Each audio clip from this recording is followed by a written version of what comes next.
The reason why the athlete participates in interviews is so that they give the world an update on how they felt about their own performance. And it's a good way of seeing how they feel when they win or lose a match. Another reason why the athletes at times do interviews is to get more people to purchase from the sponsors that they're getting sponsored by. The times when athletes normally do an interview is before they participate in the match to give fans their opinion on how the match is going to go and how they're feeling in the upcoming matches. Another time they participate in matches is after the match to ask them questions on how they feel about the end result of the match and what they feel about the opponents they went up against. Types of interviews. One type of interview is when the person does it live to get more of a reaction from the athlete before and after the match to get more of an honest reaction. Another sort of interview is pre-recorded as a person has practiced on what they're going to say, allowing them to go in more depth in the interview. Types of significant others. One significant other that the athlete will communicate with is the agent. The reason for this is because if the athlete isn't satisfied with the club, they'll have to communicate with the agent to ask them if they can leave the club to a new one or to communicate to the agent about their contract. Another significant other would be the team colleague, as they need to bond with the players in order to become a stronger team and discuss in set plays, ensuring that they know all their roles. This will reduce the chances of them getting into an argument with another, affecting the chemistry of the team. Both of the athletes will communicate verbally as it is in an interview that is done live, expecting a verbal response. Using open and closed questions, waiting for the response of the athlete in order to get a response to the question the athlete asked.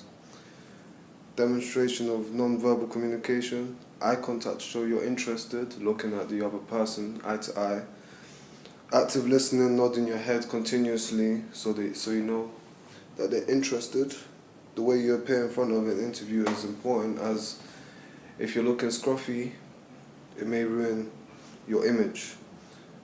Demonstration of effective verbal communication, using formal language when communicating with the interviewer. Tone and clarity, the clearer you are, the more the person can understand you. The pace you're communicating at should be at a normal rate instead of a fast one so everyone understands you. And this will be beneficial as the interviewer will get the clear responses to evaluate later on when they're analysing it. One type of media is radio. You can speak informally and formally depending on what the subject is and how passionate you are about it.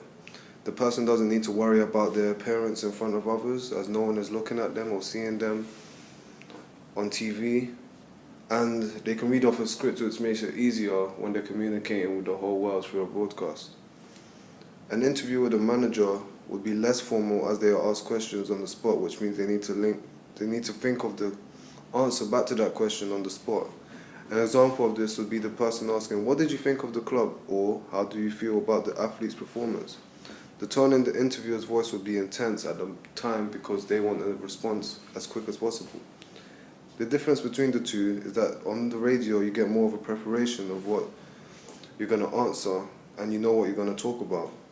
But when you're interviewing a manager, they have no preparation, they just have to be prepared for any answer, for any question that they could receive.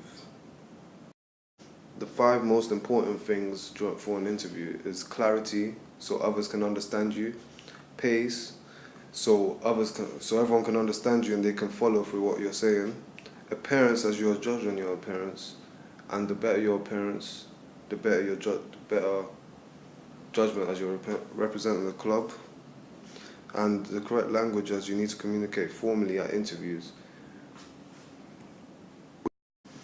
If an athlete stops participating in their sport, they will lose their skill and technique in the sport, which will reduce them from progressing and becoming better in their sport. They'll lose the motivation and give up, which will affect their playing time and the chemistry of others, and could result in them retiring from their sport because they lost the motivation and the will to play. Goal setting is a very important thing, as it motivates the athlete to work harder to reach that goal and find strategies to achieve the goal, as the goal is very important to achieve, no matter what it is.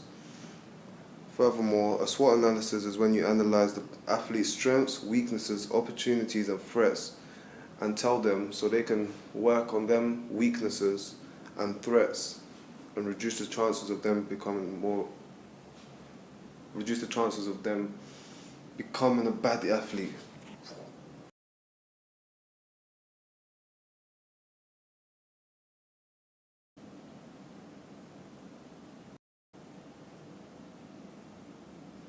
When they participate in the activity, which is basketball, they give 100% effort. They also show technique, skill, and accuracy when they're shooting and dribbling past the others when they participate in basketball. Their weaknesses, at times they forget the rules, which stops the game at times, as is not told clear enough. And their communication with players is not as good as it should be, as the communication should be good so they can create team chemistry between one another. Opportunities, as they're good at switching directions, they could use that as an advantage of them learning how to dribble properly. Threats, bad experience with dribbling, could equal the defense finding it easier to stop them from carrying out good possession. Their short-term goal would be they want to improve their communication, as in communication in sports is important. And their medium-term goal would be to be able to communicate and keep possession with their teammates, as it's important to keep possession so they can so they can gain a goal. And their long-term goal would be to be able to dribble through players during a competitive match. Being able to dribble through players is an important thing in a match, as it will confuse the opponents and will also give them the confidence to play and try out the dribble more. Specifically, they will be working on their communication. It will be measured in school. Teachers will be watching them and seeing how their communication has improved with their players. Achievable, yes, it's possible to achieve. Realistic, yes, the time length is realistic, as it is 3 to 6 weeks, which is enough time for them to get their communication improved. There'll be many more practical lessons for them to do it, as practical lessons is 3 times a week, which will allow them to use communication effectively each week until they become better with their communication with their players, shouting for their name, calling them continuously. The more they do this, the more they will make a habit of it, and they'll become better player. The method that will be used to eliminate the weakness is measurable, as they will have someone watching over them continuously every single practical lesson. There'll be 3 different teachers watching them, giving them feedback on how they can improve their communication. And the player would use that feedback to improve their communication. And once it reaches the 6th week, all the teachers will say if they prove that the player has improved on communication. If they haven't, then they'll spend another 6 weeks improving on that aspect. The strengths of a nutritionist is that they will have a diet prepared for you, ready for you to use daily, and it will always be food that is available for you. And they will always support you, giving you different methods of how to work on your diet, such as going gym, cutting down on what you eat, specifically junk food. Weaknesses of a nutritionist is that they have a variety of clients, which makes it harder for them to create a plan for them, and it could delay the client's improvement on their health. The opportunities, though, is that the nutritionists could use that time to develop their knowledge on other types of diets. And the threat is that they may find it hard to apply that knowledge, as they've just learned this subject and the new diets. The short-term goal would be to gain knowledge on everything about nutrition. The medium-term goal would be to gain knowledge on and have every client with a schedule.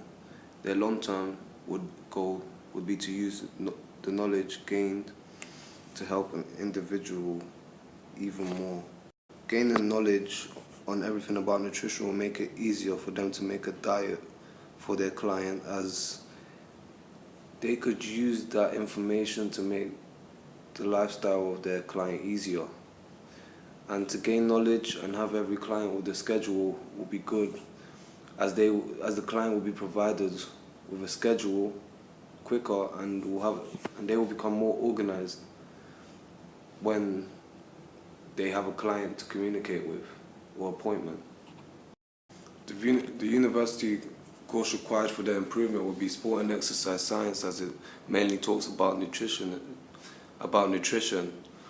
and the cost will amount to £9,250, and the grades needed for this would be DDD.